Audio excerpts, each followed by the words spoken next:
súper claro que esto es una prisión preventiva, no es una condena, porque Exacto. muchos celebran o están de acuerdo o en desacuerdo pensando que esto significa que ya se hizo justicia. No.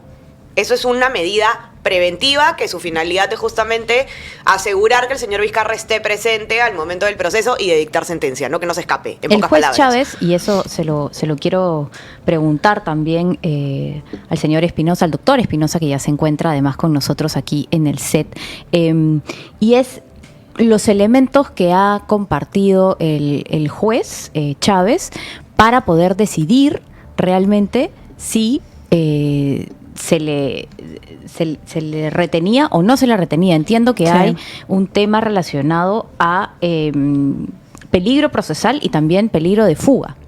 Doctora Espinosa. ¿Cómo está, doctor Julio Espinosa? ¿Qué tal? Encantado.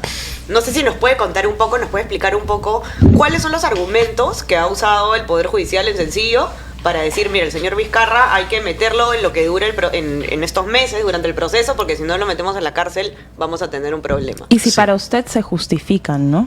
Sí, vamos a ver. Hay que entender que este es un caso complejo que viene ya de una decisión anterior del mes de junio, 27 de junio, un juez anterior, Alcócer, denegó el pedido del fiscal de imponer la prisión preventiva, pero luego esa decisión subió a la sala. La tercera sala anuló el mes pasado la decisión del juez.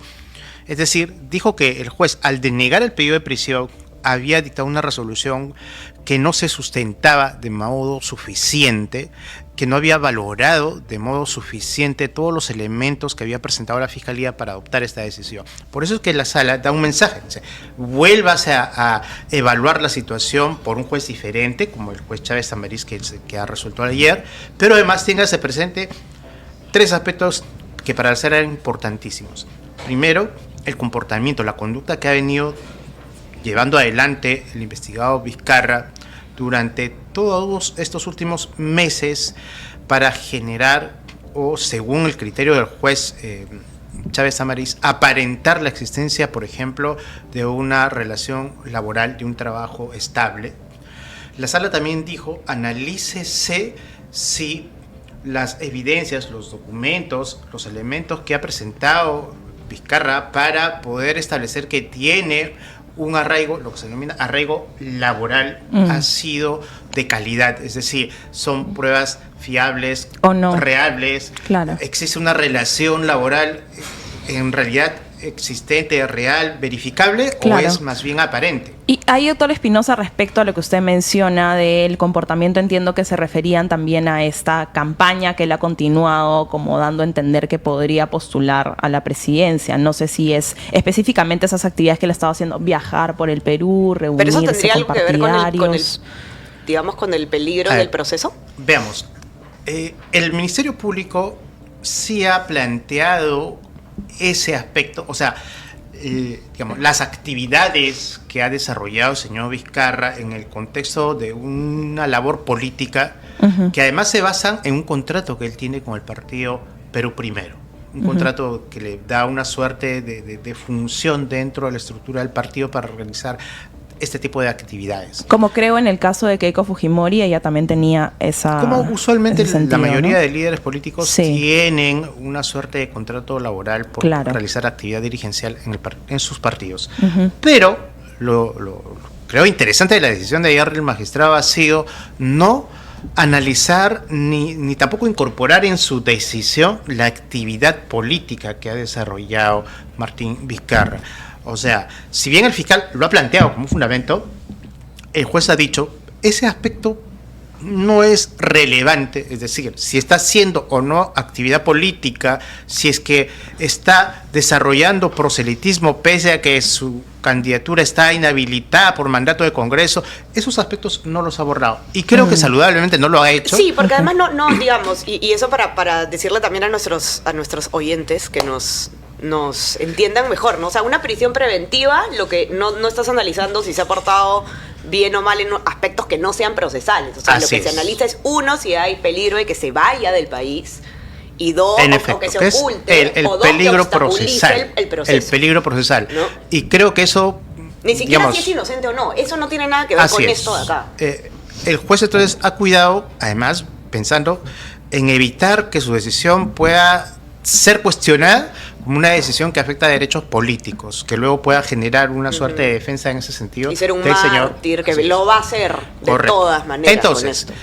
lo central es que el juez ha establecido que hay peligro procesal y específicamente peligro de fuga. ¿Por qué? Porque dijo Vizcarra, según la resolución oral que ha dictado ayer, Vizcarra ha instrumentalizado una serie de herramientas, de datos, de evidencias, de pruebas para aparentar la existencia de un contrato laboral con las empresas que finalmente son empresas familiares. No es un problema que hayan empresas familiares, el tema es que han instrumentalizado una serie de datos, evidencias, fechas, digamos, de un contrato que aparentemente existía hace más de 6 meses, pero que en la realidad solamente lo están probando desde que se inició el debate de la prisión preventiva, o sea, a fines de junio. Entonces, el juez dice, toda esta presentación, toda esta sustentación no es real. Y como no es real, tengo que concluir que no tiene capacidad de tener un trabajo fijo, conocido, y por lo tanto no solo no hay arraigo laboral de calidad, sino que este comportamiento, este modo de cómo han tratado de alguna manera presentar información ante el Poder Judicial para probar algo que no existe en criterio del juez, merece ser sancionado procesalmente, ¿no? No es una sentencia, es una medida cautelar con una valoración que establece que hay peligro de fuga. Aunado además a la existencia de, como lo ha dicho, que si bien tiene arraigo domiciliario porque tiene un domicilio conocido, registrado y es el lugar donde vive acá en Lima, lo que no tiene establecido de manera también suficiente es el arraigo familiar, porque su familia nuclear no vive constantemente con él, porque su familia con él no tiene una relación de dependencia con él. Porque los hijos ya son mayores de edad. Sí. No tiene,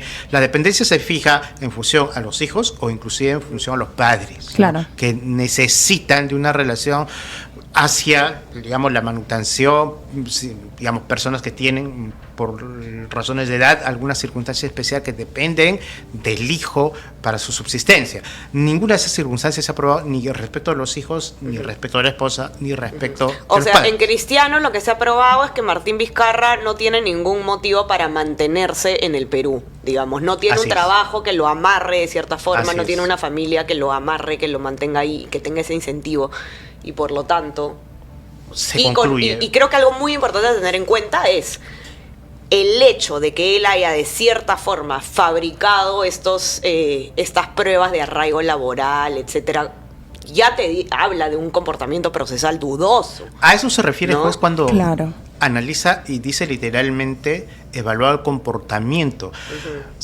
Repito, no se refiere a las actividades que está haciendo de carácter político, sino al modo como está ni a sus tratando viajes de probar, internos, claro. porque también presentó como prueba, como elemento de convicción para sustentar que tiene actividad laboral, su vinculación con el partido, a través de un contrato respecto del cual recibe unos honorarios para Y me parece hacer que fueron actividad una sola partidaria. vez los honorarios, ¿no? Ni siquiera Pero establece un contrato de hace más de 5 o 6 meses. Sí. Pero Y luego está esto de la empresa familiar, los pagos ¿no? realmente son exiguos, o sea, un pago de Sí. una evidencia de un recibo honorario de un mes. Pero más allá de la parte contable, lo que dice es, tiene que comunicar cuál es el tipo de servicio y actividad que está haciendo. Entonces, el juez dice, lo único que ha comunicado es un informe donde dice que se reunió con los dirigentes de tal zona o con los representantes de tal gremio, pero no se sabe exactamente qué personas, no identifica cómo, cuál es la actividad que ha tenido, en qué lugar específico, con qué finalidad, cuál es el resultado de su servicio.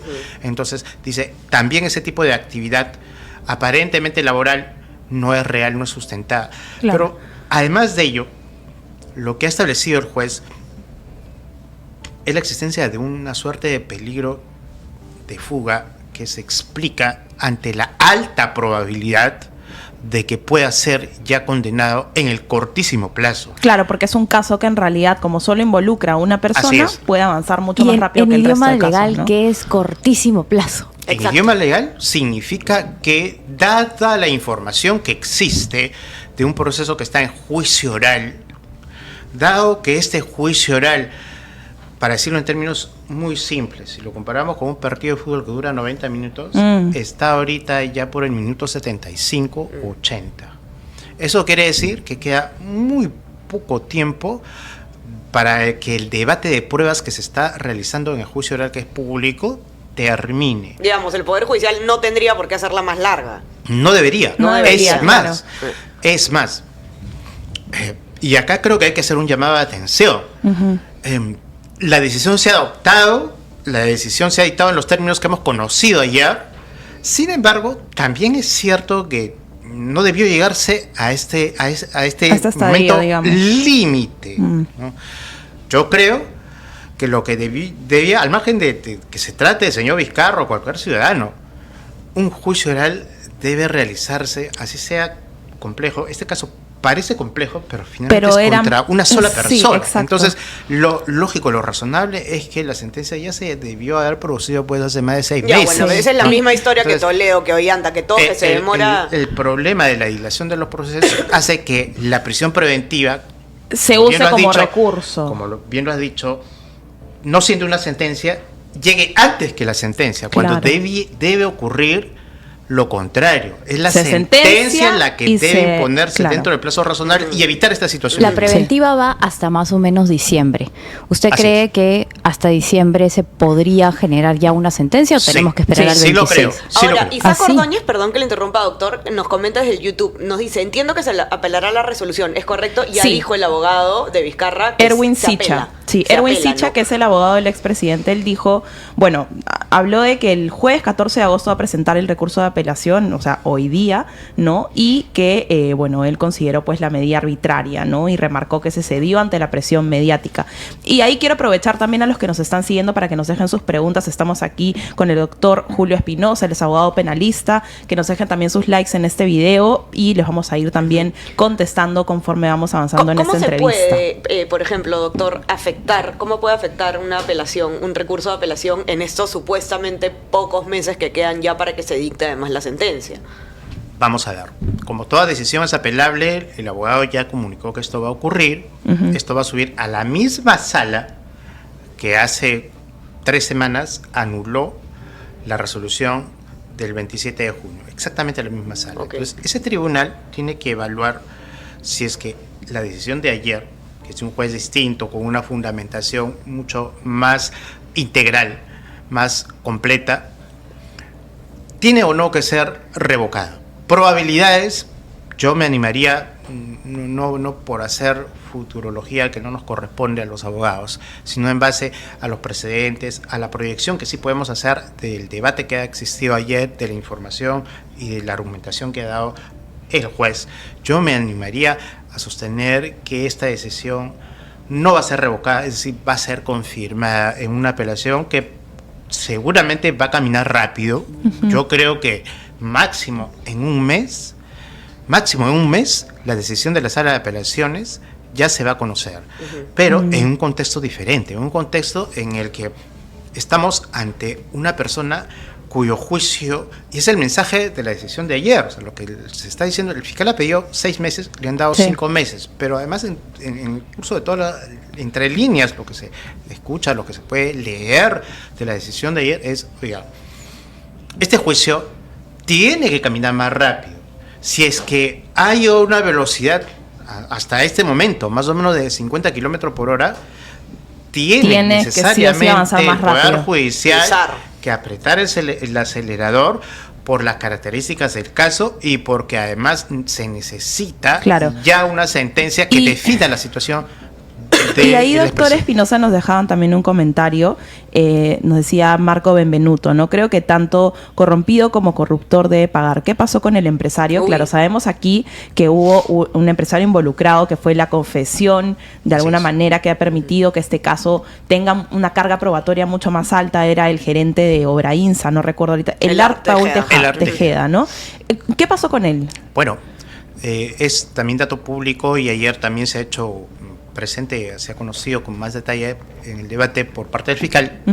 El colaborador eficaz ya mereció una sentencia de colaboración. Es decir, En nuestro sistema ocurre, y es legal, la utilización de un mecanismo que se llama colaboración eficaz, que permite que las personas que se acojan a este procedimiento, que es el antiguo arrepentimiento que existía en la época del terrorismo, años 80-90, ahora ya con mayor regulación, permite que las personas que aceptan su culpabilidad, pero que además brindan información, brindan datos, brindan pruebas sobre los hechos ocurridos para imputar o descubrir mayores datos, mayores hechos, como los que ha sucedido en este caso, Sí.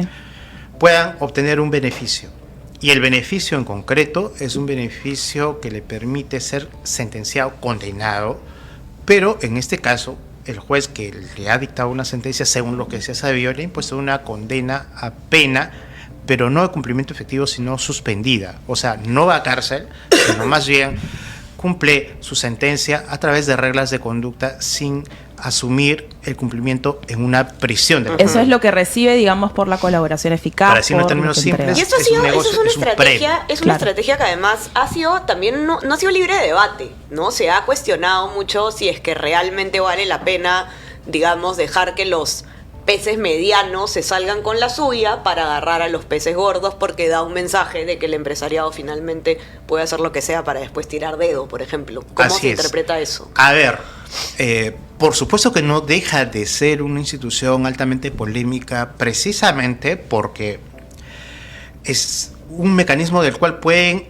echar mano personas que han cometido delitos y que al final, en una suerte de negocio, porque es una negociación legal, por cierto, regulada, puede terminar resolviendo su situación, no solo personal, sino también patrimonial, pero a costa de no tener claro si este procedimiento se aplica de manera correcta, Claro. de manera regular, porque es un procedimiento secreto.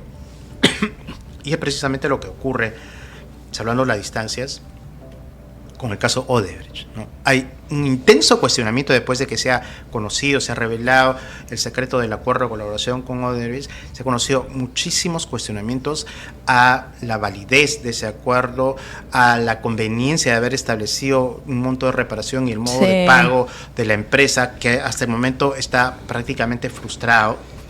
Y entonces surge una cuestión importantísima en el ámbito de la colaboración eficaz, digamos, apartándonos un poco de lo que significa el caso Vizcarra, ¿no? Surge la necesidad de analizar en qué Es medida los importante. acuerdos de colaboración eficaz se están aplicando, se están cerrando, se están dictando sentencias de colaboración eficaz válidas, Claro. y en qué medida se puede conocer y revisar que han sido acuerdos realmente convenientes, no solo para el interesado que recibe un premio, sino para el sistema de justicia. Y aquí justamente nos dejaba un comentario Fernando Crivero en esa línea de lo que usted estaba comentando, doctor Espinosa. Decía, le respondía a Marco Benvenuto que hizo esta pregunta, ¿no? Es lo mismo con Odebrecht, ellos y todo el Club de la Construcción ganaron miles de millones y están libres, ¿no? Y pregunta también Marco de vuelta si está, por ejemplo, ya prohibido contratar con el Estado para este tipo de funcionarios o de empresas. O sea, ¿cuál es la sanción también que se aplica? Igual es diferente, ¿no? Cuando un empresario como persona natural es sindicado por la justicia y la compañía.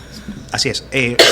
Ya la legislación de los últimos años permite no solamente colaboración eficaz a título de personas físicas, personas naturales, sino también empresarial, corporativo. No conozco, en realidad, si en el caso Vizcarra es solamente Tejeda como persona O sea, natural la que ha sido persona o la sentenciada empresa. y se le ha otorgado un premio legal por esto. Ujú. Habría que saber si también corporativamente ha ocurrido esto. Lo que sí se ha sabido, a propósito del debate de ayer, que todos hemos escuchado, es justamente lo que decía el señor Vizcarra en su última locución, si han escuchado. Él decía, Ha mandado su video. El colaborador si eficaz- ven esto es que me han metido a la cana. en su última intervención ante el juez, dijo, el colaborador eficaz ha reconocido que ha cometido varios delitos por los cuales debería tener 75 años de pena si se suman las penas como debió hacerse. Ujú. Pero no le han puesto, dijo, le ha puesto 0 cárcel efectiva. ¿No? Lo que él está diciendo en buena cuenta es que al colaborador lo han premiado a costa de haberme acusado a mí, ¿no? Sin embargo, lo que hay que tener presente, lo que hay que, digamos, siempre hacer presente es que la colaboración, nos gusta o no, está regulada de ese modo para graduar hay diferentes beneficios, diferentes premios que se les da a los colaboradores y que dependen de la calidad de información que brinden. Claro, el juez que ha supuesto. visto su caso, evidentemente ha dicho, a ver, usted está brindando información que incrimina y pruebas para establecer que alguien ha cometido un delito grave, pero no es cualquier persona, no es un funcionario de segundo nivel, es nada más y nada menos que un gobernador regional que además, según el relato, habría terminado de realizar este hecho que se le incrimina cuando ya era ministro de Estado o quizás presidente, porque se entiende que en línea de tiempo los pagos ilícitos que se le atribuye a Vizcarra haber recibido por los temas de Moquegua, el hospital 2011-2014 es cuando él era gobernador regional de Moquegua. Cuando eso sucedió, si bien el acuerdo ilícito se ha producido en ese contexto y en esa fecha, indica, los pagos se han ido produciendo inclusive después. El cumplimiento de ese pacto ilícito ha sido cumplimiento después cuando ya era ministro. Entonces, Claro. la potencia, la calidad de esa información que brinda un colaborador eficaz hace que se le dé un premio mucho mayor y esto, digamos, lo digo explicándolo, grosso modo no conozco el detalle de la colaboración, pero esa es un poco la lógica. ¿Y de hay cómo un funciona. pago que ha requerido la justicia? ¿Hay alguna sanción monetaria, alguna Sí, por reparación supuesto. civil para la empresa o bueno, el señor Por Tejada? supuesto, la sentencia de colaboración eficaz, además de imponer una condena, aunque sea de cumplimiento condicional, también impone una reparación civil. Reparación civil, claro. Tanto a la persona natural, y si es que está la empresa, también corporativamente tiene que pagar una reparación civil que se entiende que se debería estar cumpliendo, ¿no? Entonces, ese es el contexto en el que se está produciendo. Sin embargo, repito, el juez ayer en su decisión ha evitado desarrollar mucha argumentación, o mejor dicho, le ha dado mayor importancia, mayor peso en la decisión de imponer la prisión preventiva al peligro procesal, en este caso de fuga, y no tanto así a las pruebas, a la incriminación, a la existencia de un colaborador eficaz con sentencia. Claro. No porque no sean importantes, sino porque él creo que ha tratado de cuidarse de que luego se diga que esta es una suerte de sentencia anticipada. Claro, no. ¿No? De acuerdo. No me puede sentenciar anticipadamente estableciendo que yo soy culpable. Claro, le ha dicho, en efecto, y es más, inicia su decisión, cosa que es poco usual en la práctica judicial, inicia la comunicación, el dictado de su decisión, analizando el peligro de fuga. Dijo, para mí esto es lo más esencial y analizo esto. Lo demás es importante, Pero no se tiene que ver pero ahora, no que es lo estamos fundamental en mi discutiendo. criterio. Por eso es que es una sentencia que entiendo él ha tratado de elaborarla, construirla con Llevarla por donde se No, incluso cierta con prudencia, con una estrategia de precisamente para que no comunicación. haya el cuestionamiento, El cuestionamiento al digamos, mal uso de la posterior. prisión preventiva, que ¿no? se establezca como una pena anticipada, Exacto. por un lado, y segundo lado, que no exista el propósito de politizar esta politizar. decisión. De acuerdo, de acuerdo. Perfecto, doctor. Tenemos que ir cerrando. Le agradecemos muchísimo su compañía, muy claras sus explicaciones. Y bueno, vamos a conversar ahora con Víctor. Sí, Sí. muchísimas gracias, doctor Encantado. Espinosa, por Gracias, acompañarnos. Buenos días. Gracias, doctor. Buenos Y días. solamente antes de